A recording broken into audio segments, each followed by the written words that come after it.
¿Cuántos han tenido o han visto esas pequeñas pelotitas que con el agua se expanden y se hacen más grandes? Yo creo que, fíjense, aunque se supone que fue creado como un juguete para niños, realmente creo que a los adultos nos llaman más la atención, ¿no? Me encantaba la consistencia de la pelotita y ver cómo se hacía más grande, y si la dejabas en agua se hacía cada vez más grande. Acabo de leer un artículo, por ejemplo, de que es peligrosa si los niños se la tragan porque sigue creciendo en el estómago. Entonces, realmente dices, ¿cómo algo tan pequeño puede tomar un tamaño tan grande y cómo puede tener tanto poder, ¿no?, como para afectar la vida de alguien? Y lo afecta por dentro, ¿no? Porque si se lo come, pues...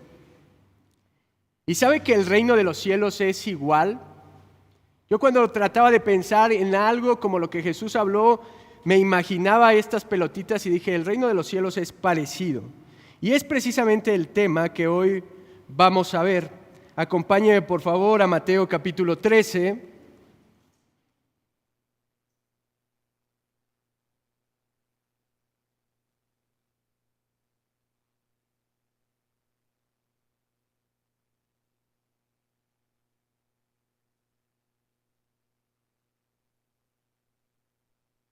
En el versículo 31, y ahí voy a empezar a leer, dice, otra parábola les refirió diciendo, el reino de los cielos es semejante al grano de mostaza que un hombre tomó y sembró en su campo, el cual a la verdad es la más pequeña de todas las semillas, pero cuando ha crecido es el mayor de las hortalizas y se hace árbol, de tal manera que vienen las aves del cielo y hacen nido en sus ramas.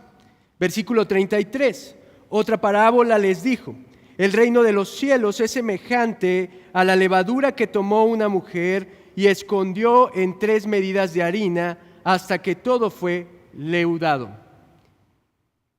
Estas dos parábolas nos hablan de la influencia del reino. La influencia del reino. Y si usted lo recordará, Mateo registra 2 parábolas primero, y esas ya las hemos visto. Hemos visto la parábola del sembrador y después la parábola de la cizaña. Y dice, bueno, ahora cuenta estas 2 parábolas y estas no hay explicación, pero yo quiero que por un momento usted se ponga en los zapatos de los 12 discípulos. ¿Se acuerda principalmente para quién eran las parábolas? Para los discípulos, porque la parábola servía como un juicio para aquellos que habían rechazado a Jesús, pero hablaba de una verdad acerca del reino para aquellos que eran sus discípulos. Ahora imagínese que usted es un discípulo de Jesús y está ahí escuchando estos mensajes, que está hablando en parábolas, está dando muchas ilustraciones, y usted dice, ¿qué está pasando aquí? Realmente yo creo que ellos no entendían mucho de lo que estaba haciendo Jesús, porque imagínense, son 12 hombres que lo habían dejado todo por seguir a Cristo. Habían dejado su trabajo, habían dejado a sus familias y habían estado siguiendo, escuchando y viendo los milagros de Jesucristo. Y ellos lo que esperaban, ¿se acuerda qué esperaba el pueblo de Israel? Esperaba un rey. Estaban esperando el rey que iba a gobernar por los siglos de los siglos. Ahora, ellos de repente empiezan a ver que el reino de este rey no se está expandiendo, ¿se da cuenta? No está creciendo, al contrario, pareciera que está disminuyendo. Ellos estaban siguiendo a Jesús con la promesa de que su reino iba a venir. Y resulta que en vez de agregar simpatizantes o más bien creyentes, estaba cosechando cada vez más el rechazo del pueblo. ¿Se acuerda que el rechazo es lo que detona las parábolas? Ahora imagínese, no solamente está siendo rechazado, sino que ha acumulado tanto odio que ahora lo quieren matar. Y usted está siguiendo a ese hombre. Y encima, ahora se dispone a hablar en parábolas para que la gente no entienda. ¿Se da cuenta de eso? Usted está ahí y está esperando que el reino crezca, que lo acepten como rey, que lo nombren rey. Y resulta que ahora les habla en ilustraciones que la gente ni siquiera entiende. Así como va a agregar gente a su reino o a su causa. Entonces imagínese estos hombres que están ahí, si usted fuera uno, ¿qué pasaría por su mente? Y encima, las dos primeras parábolas habla acerca del rechazo que va a sufrir primero la palabra de Dios, y dice que 3 tierras no van a recibir la palabra y solo una la va a recibir. Usted si creía que las cosas estaban feas, pues ahora el panorama que dice este rey es peor de lo que pensábamos. Y luego habla acerca de la maldad que está en el mundo y dice que es mucha y que es la cizaña. Cuando ellos pensaban en un rey, ellos pensaban que el rey iba a llegar, iba a conquistar, iba a acabar con sus enemigos y los iba a poner por estrado de sus pies, porque esa era la promesa. Y ellos imaginaban este rey como un rey guerrero, un rey como David, que iba a acabar con el yugo romano y que los iba a poner a ellos como una nación esplendorosa. Por eso Juan el Bautista, ¿se acuerdan que le manda decir, ¿eres tú o va a venir otro? Porque las profecías hablaban de ese tipo de rey. Y Juan el Bautista decía, pero esto no está pasando.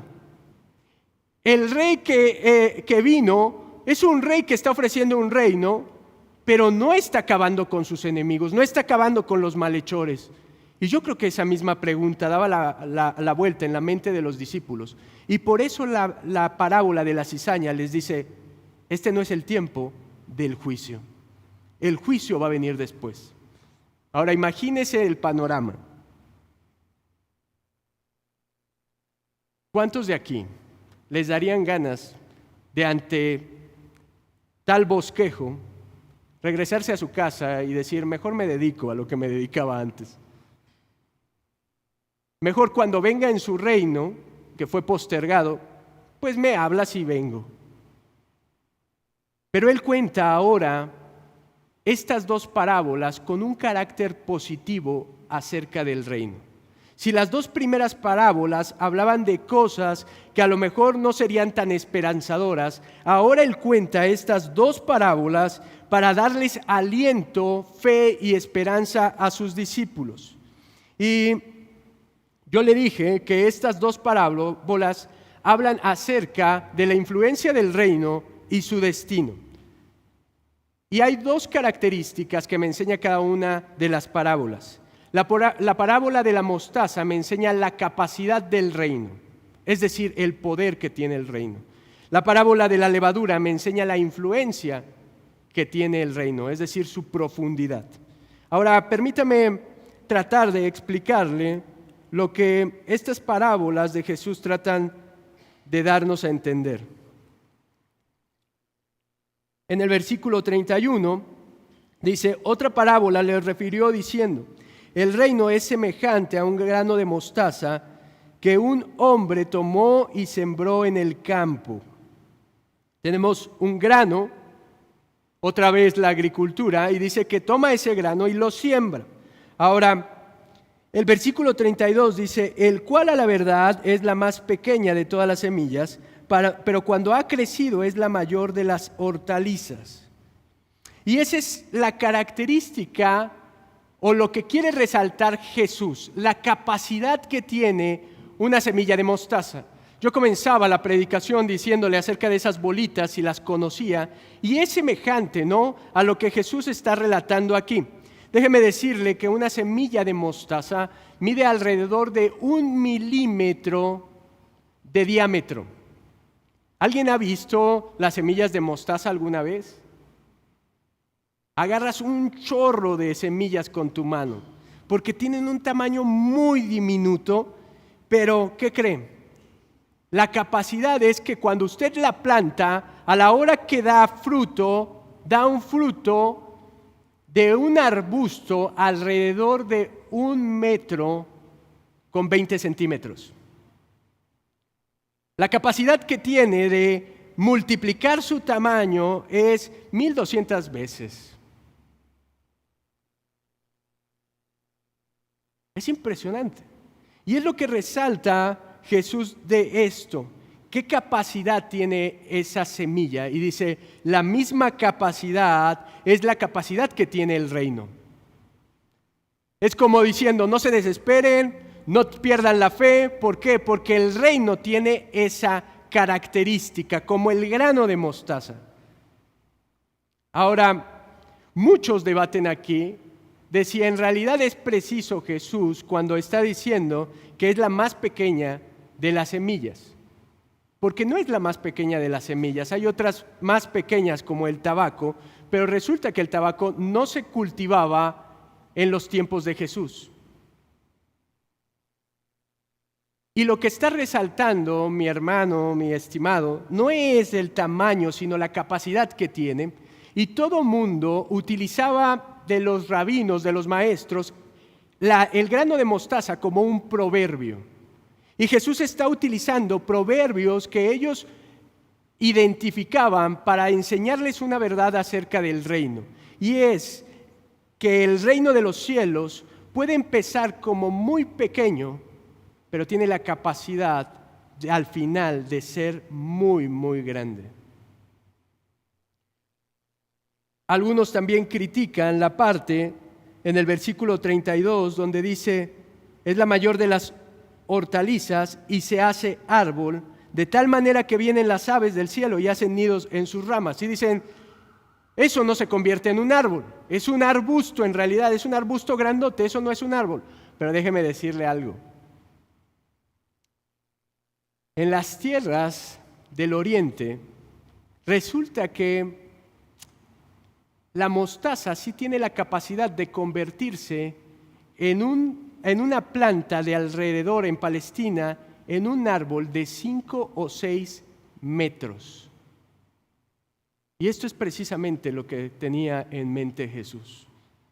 Si le dije que 1,20 m multiplicaba 1,200 veces su tamaño, imagínese un árbol de 5 o 6 metros. Era algo impresionante. Y quiero que me acompañe a Lucas,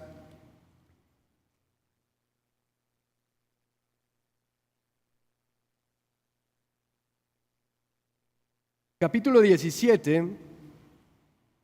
en el versículo 20.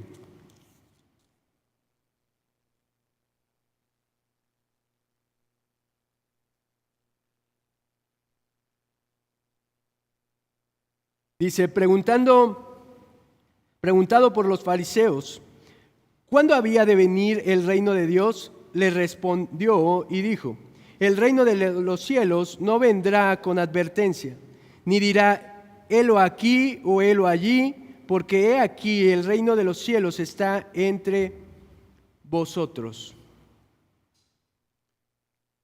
Los fariseos dijeron, ok, tú eres el rey. ¿Cuándo, según tú, ha de venir el reino? Sabía que el reino de los cielos, por el rechazo y porque mataron al rey, fue postergado hasta el final de los tiempos, pero él dice algo. En un sentido, el reino de los cielos está aquí en la tierra porque está en medio de nosotros. El reino de los cielos no tangible está en cada creyente porque se ha sometido al reino del rey, porque se ha sometido a la voluntad de su rey. Entonces, en un sentido, el reino dice, está en medio de nosotros. ¿Sabe qué era lo que estaban preguntando los fariseos? O lo que todo mundo se preguntaba, ¿dónde está el reino? ¿Dónde está tu reino? ¿Se acuerda qué fue lo que le preguntó Pilato cuando lo llevan a juicio? Le dice, ¿tú eres rey? ¿Dónde está tu reino? No está aquí, no se ve, no tienes poder, no tienes un ejército. ¿Dónde está tu reino? ¿Sabe por qué? Porque cuando el rey vino, que es Jesús, y empezó a predicar y empezó a enseñar, el reino para la gente era imperceptible. No lo podían ver. La gente seguramente lo seguía por los milagros, pero cuando se quedaban a solas, ¿sabe cuántos había? 12. ¿Cómo usted puede hacer un reino a partir de 12 personas?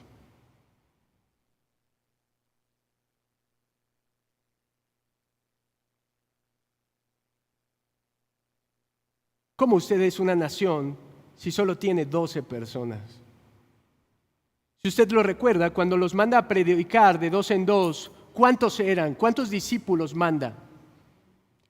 70 o 72, dice otro evangelio. Eran 72.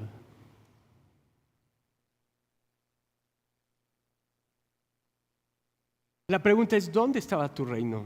¿Dónde está tu reino si solo tienes a la fecha de que tu auge son 72?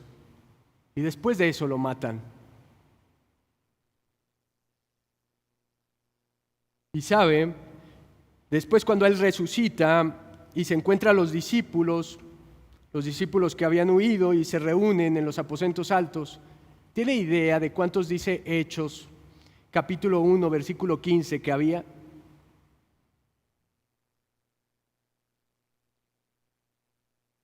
$120 personas.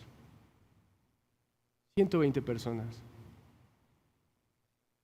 Hoy en día, una iglesia pequeña sería una iglesia de 120 personas. Una iglesia, hoy en día, los pastores piensan que la cantidad es lo que hace la calidad. Y el pastor que tiene 120 personas en su iglesia piensa que es un fracasado. Piensa que su iglesia no sirve para nada o que son su ministerio, no la iglesia, pero que su ministerio es infructífero porque solo son 120 personas.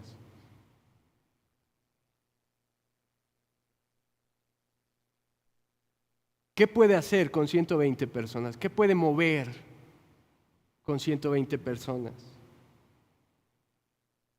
Pero sabe que ese día, cuando vino el Espíritu Santo sobre ellos, esta es la capacidad de la que les habló en la parábola del grano de mostaza. Eran 120, pero cuando vino el Espíritu Santo sobre ellos y Pedro salió y predicó en Hechos 2, ¿cuántos se convirtieron? 3,000 personas. Esa es la capacidad que tiene el reino. ¿Sabe por qué? Porque no importa el tamaño, lo que importa es el poder de Dios en la iglesia. No sé si me escuchó. No importa qué tan grande sea a la vista, sino el poder que contiene esa semilla.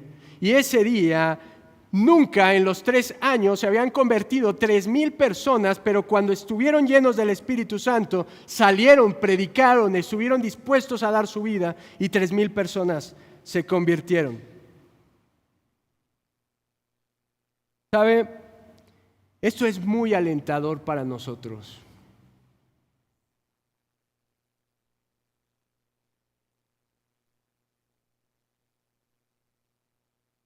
No necesitamos ser una iglesia grande. Necesitamos ser una iglesia llena del poder del Espíritu Santo. ¿De qué nos sirve tener una iglesia de 500 o 1,000 o 5,000 personas que esté llena de inconversos y no de gente que esté con su corazón entregado a Cristo? Seríamos un montón de gente engañada. Pero mire, no solamente eso.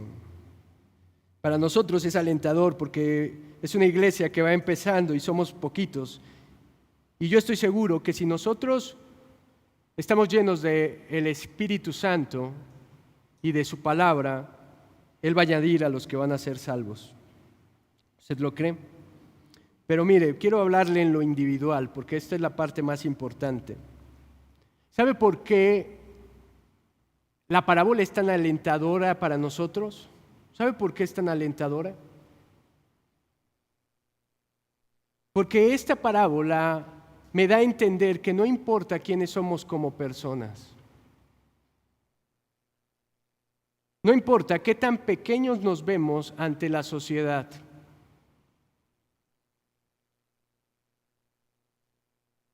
No importa si usted no tiene mucho talento, si usted no tiene mucho recurso, el poder solamente puede venir de Dios. Y eso es increíble porque quiere decir que la obra no depende de mí. Lo que Jesús les estaba dando a entender a estos discípulos es: no importa cómo está comenzando el reino, al final será del tamaño de un árbol. Ahorita no importa que ustedes se vean así. ¿Saben? Los 12 hombres que empezaron eran pescadores, eran publicanos, lo peor de lo peor. No eran estudiados, no eran ricos, no tenían muchas capacidades. Y con esos 12 hombres, lo que empezó tan pequeño, cuando son llevados al Sanedrín, dicen: ¿dónde están estos hombres que trastornan el mundo entero? Ese es mi Dios, no sé si sea su Dios, pero es el Dios que de lo pequeño hace cosas sorprendentes. De lo que usted no ve, de lo que usted no da un peso, hace algo que es maravilloso. Ese es Dios. Y mire, Apocalipsis capítulo 11, fíjese de qué tamaño va a terminar el reino. Algo que empezó con 12 va a terminar de esta manera.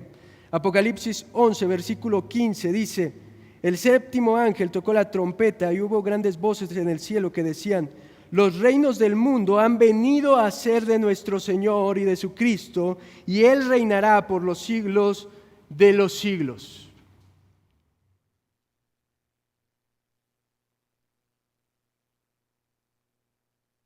El ministerio que nadie daba nada por él, ¿sabe cómo termina? El reino termina donde todas las naciones vienen y se postran a reconocer que Él es el Rey. El Rey va a abarcar todo el mundo. ¿Había conocido un reino más grande que eso?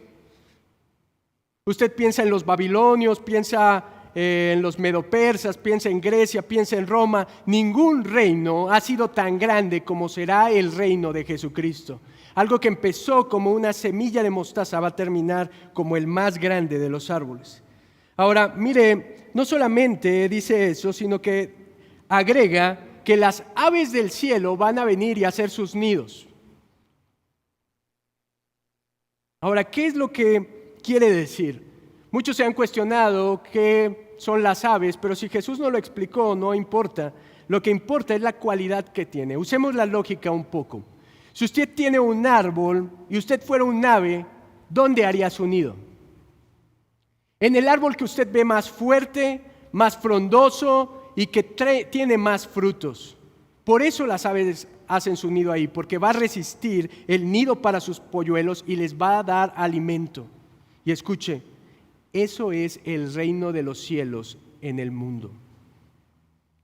El reino de los cielos no solamente va a crecer en tamaño, porque esa es su capacidad, sino que va a traer bendición a todos los reinos. Escúcheme, amado, eso somos usted y yo en la tierra. Somos los instrumentos por medio del cual la gente va a recibir bendición, aún la gente que no es parte del árbol.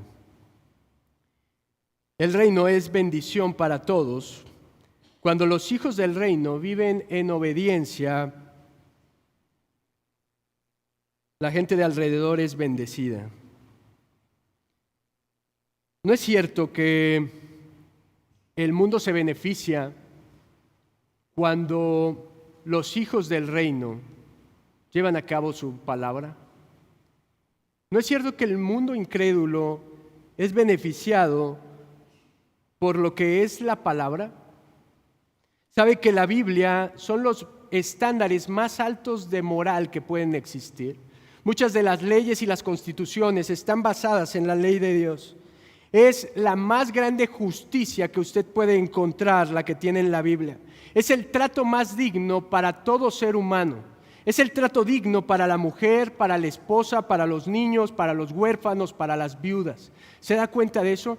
Cuando usted y yo llevamos a cabo la palabra de Dios, la gente que está en este mundo es beneficiada, así como un árbol frondoso que da fruto beneficia a los que pueden estar y comer de él. Eso somos nosotros en el mundo.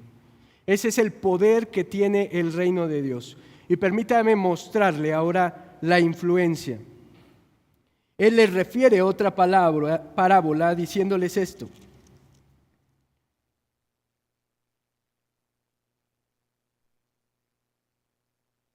Mateo capítulo 13,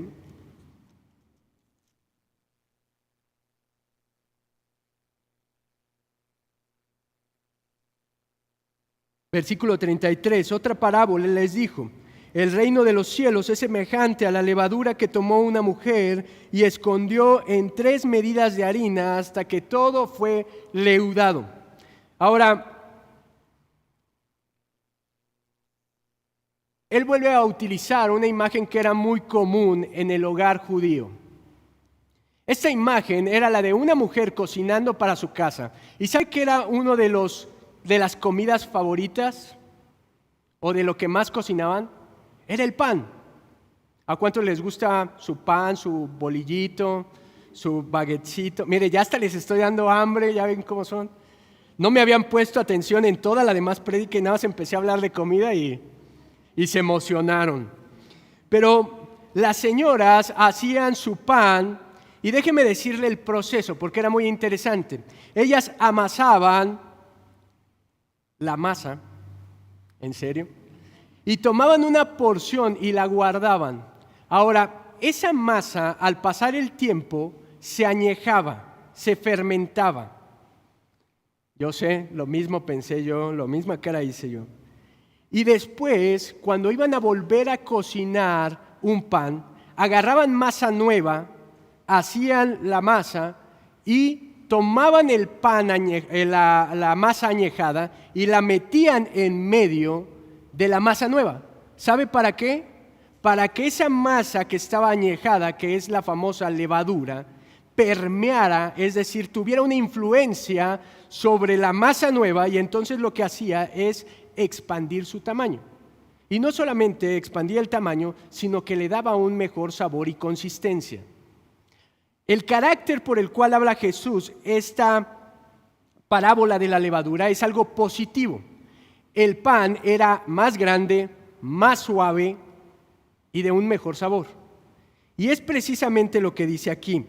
Tomó esta mujer, dice, escondió 3 medidas de harina hasta que todo fue leudado. Estas medidas de las que habla es mucho pan. Los teólogos o historiadores se han asombrado de que cocinaban tal cantidad de pan las mujeres de ese tiempo. Y él dice que hacen esto y déjeme decirle qué tan importante era la levadura en una familia judía. Resulta que las mamás, cuando la hija se iba a casar, cocinaban el último pan y guardaban parte de la masa, que sería la levadura, para regalársela el día de la boda a la hija, para que la hija ahora cocinara su primer pan en su casa. La levadura, el pan, formaba parte de su cultura. Y el punto de la parábola o de las parábolas es que las cosas pequeñas pueden tener una influencia muy grande. Algo como un pedacito de masa fermentada puede hacer cambiar todo lo que está a su alrededor, que es la masa nueva. Así es el reino de los cielos. El reino de los cielos puede ser diminuto exteriormente, pero el impacto que tiene en el interior, ¿sabe cómo es? Muy grande.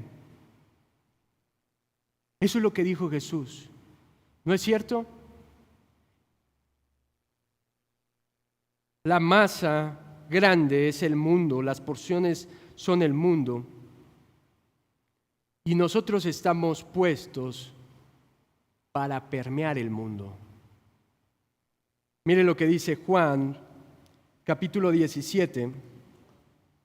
Ahí adelante, Juan, el Evangelio de Juan, capítulo 17.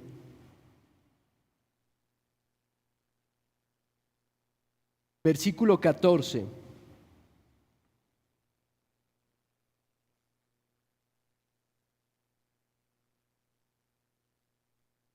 Dice, yo les he dado tu palabra y el mundo los aborreció porque no son del mundo como tampoco yo soy del mundo. No ruego que los quites del mundo, sino que los guardes del mal.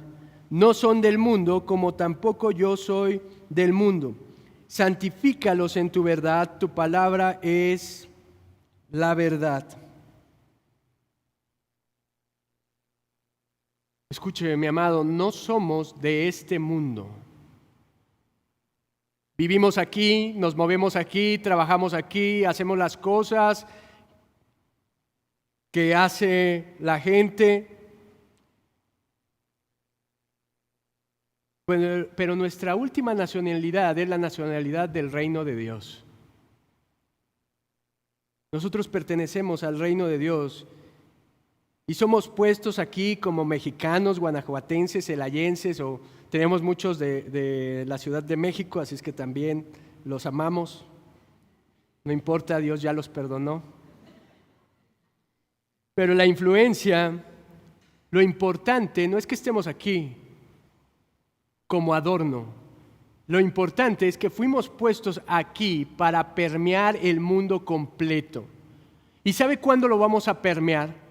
Cuando la palabra de Dios esté en nuestro interior y haya leudado nuestra vida, y entonces nosotros nos convirtamos en esa levadura que lleva la palabra de Dios en su vida y en su boca a este mundo.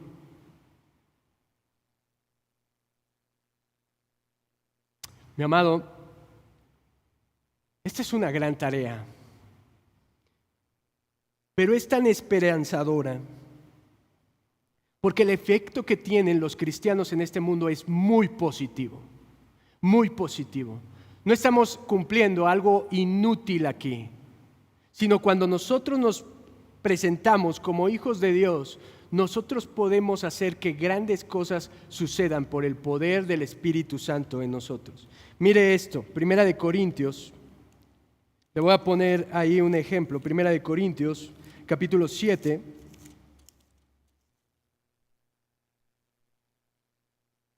versículo 12.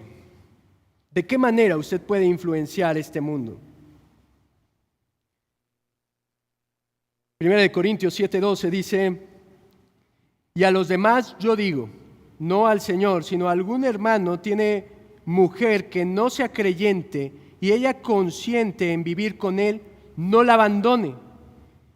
Y si una mujer tiene marido que no sea creyente y él consiente en vivir con ella, no la abandone, porque el marido incrédulo es santificado en la mujer y la mujer incrédula en el marido, pues de otra manera vuestros hijos serán inmundos, mientras que ahora son santos.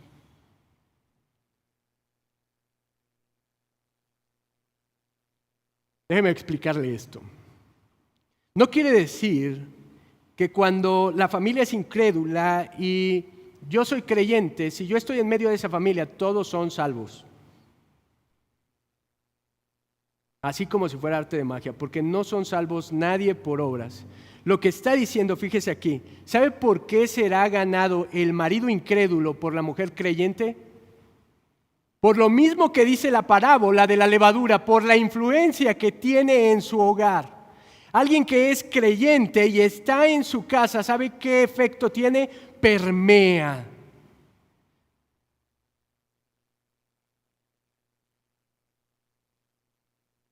Esto puede tomar mucho tiempo, pero cuando un creyente tiene una familia inconversa y pasan los años y años y años y años y años y años y años y años y años, y ni su esposa ni sus hijos se convierten, ¿sabe que eso es muy sospechoso?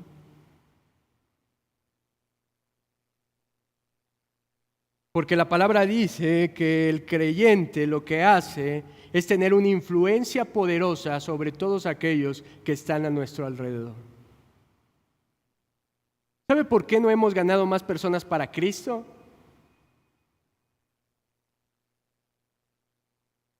Porque a veces nuestra vida no refleja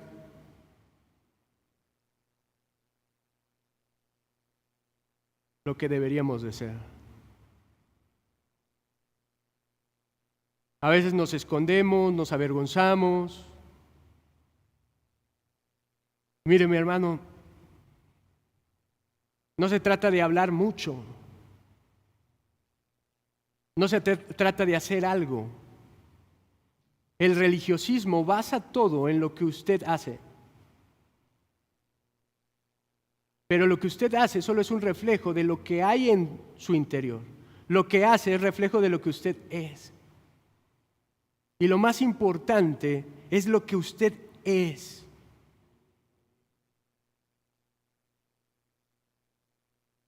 Cuando Samuel va a levantar un rey a los hijos de Isaí, él se fijaba en el exterior, en la apariencia. ¿Y en qué se fijaba? En los más altos, en los más guapos, en los que podían parecer unos guerreros. Pero ¿qué le dice Dios? No te equivoques, Samuel. Yo no veo lo que ven los hombres. Yo lo que veo que es el corazón. El corazón de un creyente, puede tener un impacto sobrenatural en la vida de las personas.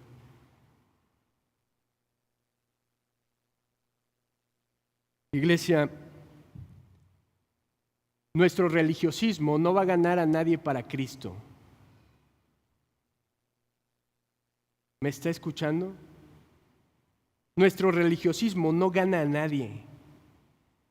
El que usted diga, es que estas son las actividades, estos son los eventos, yo vengo a todos y soy muy servidor en la iglesia y canto y bailo y bueno, no, aquí no, somos medios. Dicen, ¿por qué no aplauden bien? Pues no sé, porque aplaudimos a destiempo y aquí se escucha más fuerte y por eso a mí me da miedo aplaudir, pero nuestras actividades religiosas no ganan a nadie. Es el poder de Cristo impregnado en nuestra vida. Su capacidad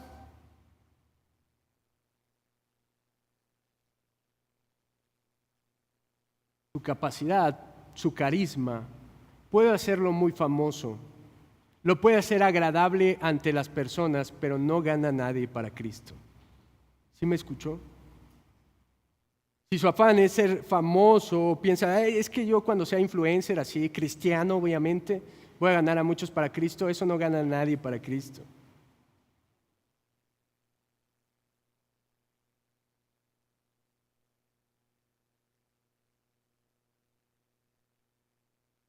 ¿Sabe que esta parábola muy alentadora y alivia mi corazón? Desde que yo me convertí a Cristo, me apasioné y dejé muchas cosas, mis decisiones las he tomado con base en la palabra o lo mejor que puedo. He sacrificado, y no es por presumirle, he sacrificado cosas del mundo, pero eso no gana a nadie. Y hasta hace algunos meses, ¿sabe que había muchas dudas en mi mente? Y yo decía, ¿valdrá la pena todo este trabajo? ¿No será yo el que me estoy engañando y pienso que estoy invirtiendo en las personas y les estoy dando lo que para mí es un tesoro, lo que yo aprendí y me enamoré de eso y estoy convencido de eso y lo estoy dando con todo mi corazón? Y yo me preguntaba, ¿será que sí estoy causando un impacto positivo en la gente?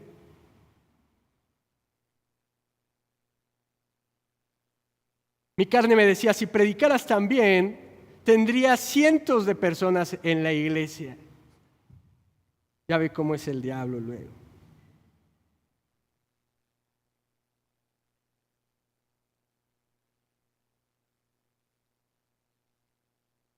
Pero esta parábola dice que no importa el exterior, sino el interior.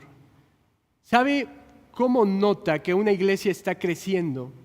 No por la cantidad de miembros que están viniendo a la iglesia, sino por la transformación que está sucediendo en la vida de las personas. Y sabe, en los últimos tiempos, no sé por qué, pero la gente, yo decía, ¿valorarán el esfuerzo, el ministerio de la palabra? Sé que no es una predicación fácil, sé que no es lo divertido que ofrecen en otros lados, pero escuche, estoy convencido que esto es lo único que puede traer transformación a la vida. No es cuánto grito, no es cuántos chistes no es mi oratoria, no es cuántas luces tengamos. Lo único que tiene el poder para transformar la vida de las personas es la palabra de Dios.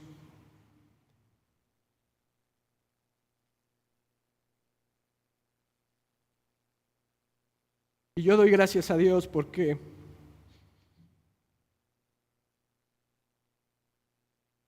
la gente de este lugar está enamorada de la palabra. No digo que todos, pero ¿sabe cuánta gente ha dicho, no tú, sino la palabra? ¿Sabe cuánta gente ha dicho, es tan emocionante leer la Biblia en mi casa? ¿Sabe por qué yo dejé mi tablet?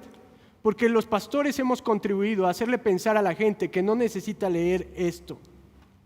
Lo ponemos en las pantallas y todo, y cuando empezamos nosotros decidimos que íbamos a utilizar nuestra Biblia tal cual y que no importa que usted me esté viendo a mí.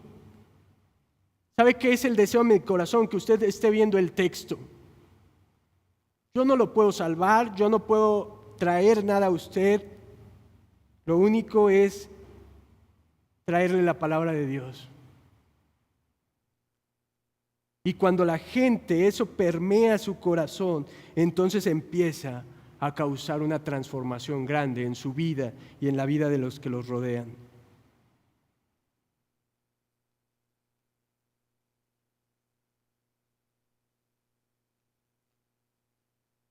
Un hijo de Dios tiene la capacidad de afectar a muchísimas personas cuando vive y predica el Evangelio.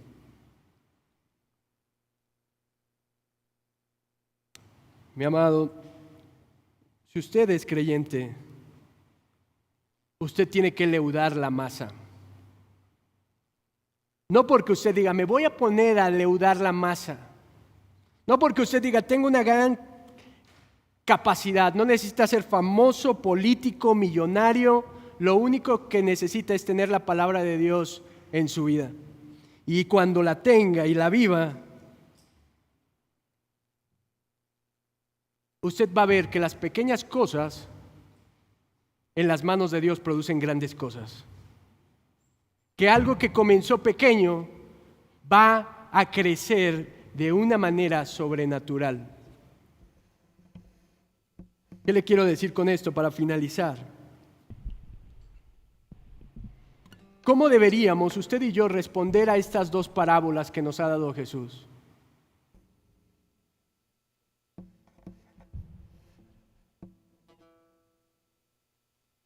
Simplemente con una gratitud en nuestro corazón. Demos gracias a Dios porque somos parte de un reino que tiene poder e influencia en este mundo.